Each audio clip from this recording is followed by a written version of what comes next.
inside of us.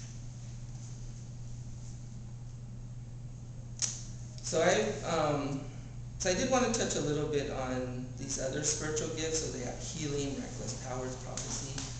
I really don't know, like, even though I've grown up in the church and I actually grew up charismatic and Pentecostal, I actually don't know, like, how this really fits into my faith. So it's kind of hard for me. But I think one thing that was helpful for me is I went a few years before New Hope, I was part of the Vineyard. And in the Vineyard, there's a couple of things that were really helpful to me. One of them was that they didn't necessarily experience the Holy Spirit like I was, kind of had this framework. Like I had this framework of, oh, you had to like change your voice and it had to be dramatic. And I grew up in a place where people spoke Old English when they prophesied. It was like, thus saith the Lord. So it's kind of, yeah. And in the Vineyard, they were actually okay with that. If people did those kinds of things, they said that's fine because, it is God. But they were also very good about like, if you just went up there and said, this is what I think God is saying, or this is what God is saying. It's just very casual, very like normal. And so I kind of learned about that God works. It doesn't have to be dramatic, even though these things sound dramatic, like prophesying or interpreting or tongues, that it doesn't necessarily have to be that way. The other thing that I really learned in the Vineyard is they have this really cool phrase, and the phrase is, it's not about you.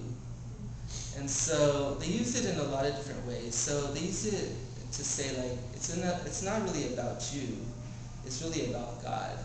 And it's really about what God is doing. Right? In verse 7 it says, now to each one the manifestation of the Spirit is given for the common good. So all of these things that when we experience God, and when it's for the common good. And so, so I think Paul is trying to tell them, like, don't focus on your gifts, don't focus on how good you're at doing them, focus on God, focus on what is God doing in front of you. But one of the other things that I really liked was when they said it's not about you, they said it's not about you, it's really about the other person.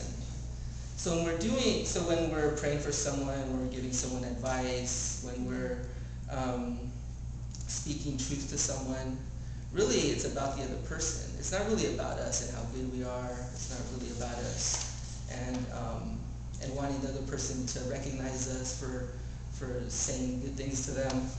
It's really about the other person and focusing on what their needs are. So in verse 11, in the 1 Corinthians says, all these are the work of one and the same Spirit, and He gives them to each one of us just as He determined. So God gives us these things. God gives us wisdom and knowledge, and God gives us even words of prophecy for other people. So the Corinthians, the problem was mainly about they focused on those things and they took pride in those things. And for us, maybe sometimes it's like that. But I think for us, maybe the problem is more so that we hold back. And I think that we don't necessarily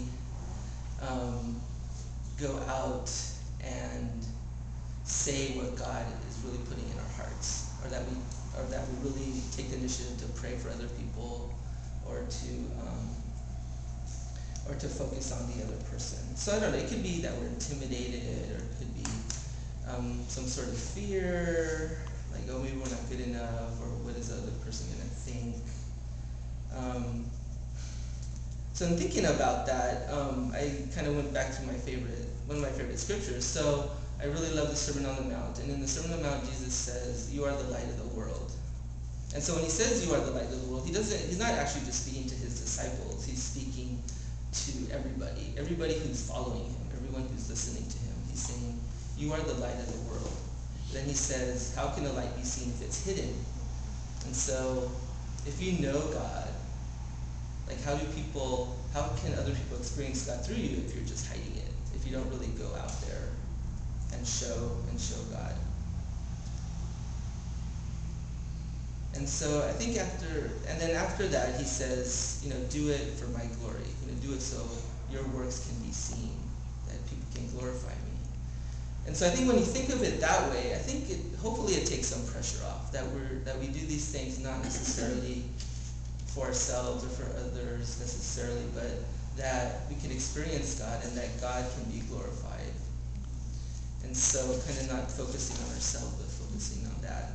So I think that's kind of the challenge, I think, for a lot of us. I know it's a challenge for me, is when I feel like God is speaking to me, or I feel like I want to pray for someone or something, to do it and not to be fruitful